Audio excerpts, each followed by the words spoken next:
Well, one of the best films we've got at FrightFest this year is actually Cheap Thrills.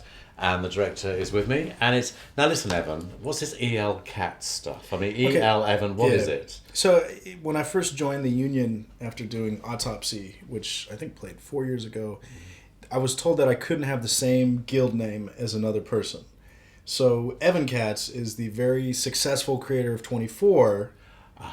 So I was like, okay, I guess this makes sense. But then years later, I'm like, okay, I fucking E.L. Katz.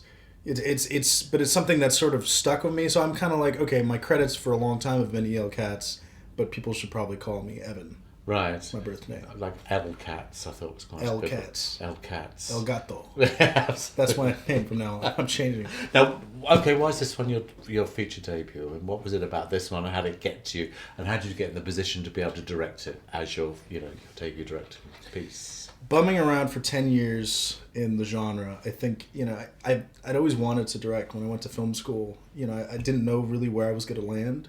I didn't know what I was going to do. I was going to be an editor or something. I remember I talked to the guidance counselor, and I was like, I really know that I just want to work on genre films. And he looked at me and he was like, you're crazy. What do you mean? You can't specialize that much. You need to, be open to do whatever. And after I graduated, I was classmates of Adam Wingard. And I just, I didn't know what I was going to do. But I moved to Alabama and crashed down on his couch. And I was just like, you know what? Let's just do a slasher movie. You've directed some short films before. I'll produce it. So then I was doing that. But as we were working on it, I ended up feeling... There wasn't really a script at first. It was very malleable and kind of amorphous. It just became a script as we were shooting, which isn't the best way sometimes to do a movie. But I kind of felt more... I felt more comfortable writing. And that's what I did when I moved to Los Angeles for a long time. And I just, made a lot of contacts, working on genre films. And I wrote scripts for Sam Raimi, for Peter Block, Balaguero, like a lot of people. And one of my roommates, he'd seen me doing all this stuff, a lot of assignment work. And he was trying to be a producer, Travis Stevens. Uh-huh. And, at some point, it was just like, I was like, I just got to do this. I want to do something on my own. I don't want to have it be handed off to somebody else or misinterpreted or done weird or not happen. So it felt like even if I didn't necessarily feel that this was going to be a career, I knew I wanted to do it at least once, because at some point it's like, who knows what the heck I could be teaching, so it's like I want to at least get one movie out of my system. And I found the script by Trent Haga, who did Dead Girl, and it was just really twisted and contained and interesting. And I was like, okay, for a low budget, this has stakes, this has some inherent conflict and drama. Now this could be a really fun space to play. And Travis was like, okay. We got the money after 3 years of rewriting it. But it took a long time to kind of get the tone where I wanted it to. Now, I mean, it was originally called Money for Something. Yeah. Yeah, and you changed it to Cheap Thrills. Yeah. I mean, and it's almost, and I wrote this in all the notes, but I mean, it's almost like a Michael Haneke American style. I mean, do you agree with that, or do you think I've pushed the envelope a bit with that one? No, because it's funny, because it's like, I think that funny games... First off, Michael Haneke is an incredible filmmaker that I should never be uttered in the same sentence with. Like, I always compare myself more to maybe Twitter Haneke. But it's, I learned a lot from Funny Games because how he presented violence and casual cruelty and evil in that sort of kind of naturalistic way. And it felt really disarming. And it felt like, wow, this is really screwed up. And a lot of these, like, European kind of understated genre films, like with A Friend Like Harry and other stuff like that, a lot of the Lars von Trier stuff, when something is sort of, it's just happening and it's just something awful, it always seemed to have more impact. But I think one of my biggest inspirations for the actual filming of it, aside from a couple shots that are like on sticks, was like old Tobe Hooper or even later Friedkin. Because the thing about, old Tobe's stuff, or Texas Chainsaw specifically, is like, it's so like rough and manic. And there's a sense of humor, so people are laughing while really horrible things are going on. But you don't know how you're supposed to feel. I think, Texas Chainsaw 2, you get a better sense, okay, this is a black comedy. Yes. But it kind of rides the line in some of his older stuff. And, that was always interesting to me to play with tone in that way. Right. And so basically, I mean, it's funny talking about the film because most people here haven't seen it. But it's like, taking it away, I mean, how far would you go for money? Shit. I mean, how much does it actually go? In fact, one of the reviews which I wish I'd read was Indecent Proposal Meets Jackass, which actually wasn't a bad one. No, it's not. Because it's pretty good. What would you do to do really insane things? It's weird. Making this movie felt like me going really far to get some. Like you get put through the mill, So it's kind of like getting involved in Hollywood for 10 years, basically giving a decade away feels like I've done so much for money, but, when I was younger, when I was kind of a screw up, I was a high school dropout. Actually, me and my buddy at one point got like hired to smuggle an immigrant out of Mexico into the States for a certain amount of money because he worked for a car lot, this mechanic. So I've done stupid stuff for money. I've had really bad jobs. After I dropped out of high school, I worked in a lot of factories. So I understand. I come from a middle class background.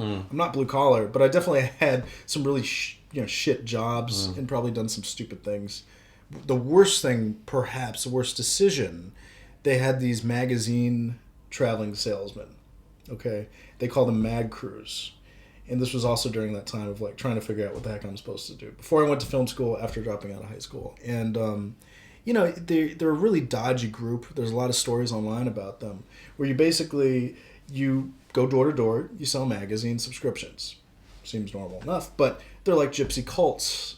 And they travel around the States. They try to make sure that people don't contact their family. They're constantly getting drunk and putting their money into like drugs and stuff. And for a very short amount of time, I like joined this group. I was like, okay, I need to find a job. And they're like, oh, you'll get to travel, you'll make money, all this stuff. And like, probably a week or two into it, I was like, this is really sketchy. I'm getting a really creepy vibe from this whole thing. And I actually left in the middle of the night, like took off.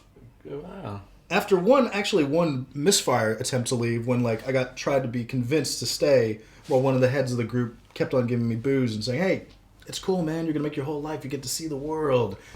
These shitty neighborhoods where people are like tricked into buying these magazines. But yeah, I definitely understand bad decisions. That's one of the things about the movie is that it's so plausible. There's not one moment in the film where you think, no, this isn't right.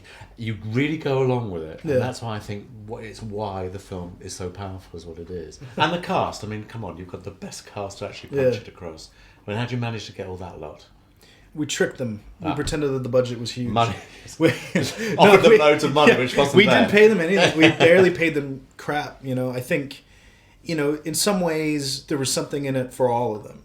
I think David Koechner has never had a chance to do something that, is a little bit darker and edgier. He's brought in to do these like really, goofy, Will Ferrell movies, and stuff like that. And he's great, but it's like he never had that chance to do something darker. He comes from Chicago theater. He loves like, all sorts of crazy, like Killer Joe's like one of his favorite plays. So it's like he likes dark stuff, and he got a chance to do something wilder. Pat Healy, this was a chance for him to be the lead in something and really go through a whole range of emotions and crazy stuff and have he's a really great, he's fun and he's Mr. Everyman. You really, really do empathise and you actually know what he's going through. I think that's what's really because it's so painful. Yeah, he is suffering during the movie. Like during the making of the movie, he was like, it wasn't like it didn't feel like we were shooting a comedy, and I think that was the goal though. It was like, okay, I guess it's a black comedy, but I basically tricked myself into saying that none of this is funny at all. No matter how broad a joke is, I was like, we have to pretend that this is happening, and it's not funny. And it was even, and so the actors played it like a drama, so that even in the editing process, part of me didn't even want to have jokes in it. I was like, fucking, it was more pushing it towards that funny games place. But, ultimately you realize, okay, like one of the things that disarms people is the weird tone where they're like, I don't know, am I supposed to laugh here? This is really funny. Or if something disturbing is happening, then something funny happens. Like, you kind of make them feel bad about their investment. You must be delighted the reviews it's got. I mean, everyone's loved it. It's been at a lot of festivals. I mean, this is quite a dream then for your first film. I mean, it must be quite. It's surreal though, because it's like I'm a cynical person, so I'm always like, okay, I'm always ready for a shoe to drop or something bad to happen. So it's interesting and it's really exciting. I never thought that. I went to, I guess one example is like 10 years ago, I went to Fantasia Fest, and I was a horror journalist, and I stayed for a month in a hostel, and I just watched every movie that was there, and I didn't, I didn't know that I'd ever come back 10 years later and like have a movie playing there. It was just the weirdest. It's the weirdest thing, and I think that I'll only maybe process it years from now.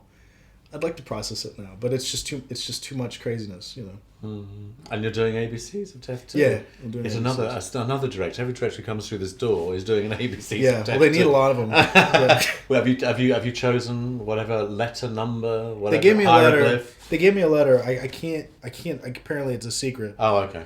But I'm still figuring out what I want to do because it's like, you know, I know that the audiences really go for humor, you know, but you wonder, you're like, oh, should I try to do something scary in less than 5 minutes? You never know, you know, because it's such an experiment because it's so short, you know. So there's a lot of. I'm really thinking about it. Maybe thinking about it too much. And will you work with Adam Girash? He's my friend. I don't think we have any projects that we're working on currently, but like, Because Autopsy was a good one. yeah, it was It was fun. fun. It was my first. Yeah. And I got to go to Baton Rouge, and like it was gory as hell, and we got some fun character actors. Sure. But it's interesting because I think that, you know, we kind of play in different spaces, you know, right now, because it's like the stuff that I kind of like, it has horror elements, but it also has a foot perhaps in like crime or, you know, black comedy or thriller. And I don't know if I've written so many like straight up genre films for 10 years as a job that it's funny, like when I think about playing with genre, I love incorporating horror into weird places, like sneaking it in, but I don't necessarily have like a ghost movie, Right. you know, or a slasher, although if somebody gave me a good one. Sure. Maybe What I'll did do you it. do with Sam Raimi? For Sam Raimi then? Anything Well, I you wrote a talk draft of the Oleg Bornadal movie. about? Right. Okay. Yeah, but I don't have any of my material in that. Right. There's still a Jewish wine cabinet that's apparently haunted, but Oh, I see. Yeah. Oh my god. What was it called again? It was Possession. Possession. That Yeah. one. Oh, My okay. draft was called Dybbuk Box. There was like 6 writers on that. Right. Yeah. Okay. Well, listen, Evan. I'm glad you're here. It's Thank going to you. work well. The audience is going to go for it. I know because there's not one audience I've seen it with that it hasn't worked on. So it's going to be great. So Evan Katz, thanks very much. Thank you for having me.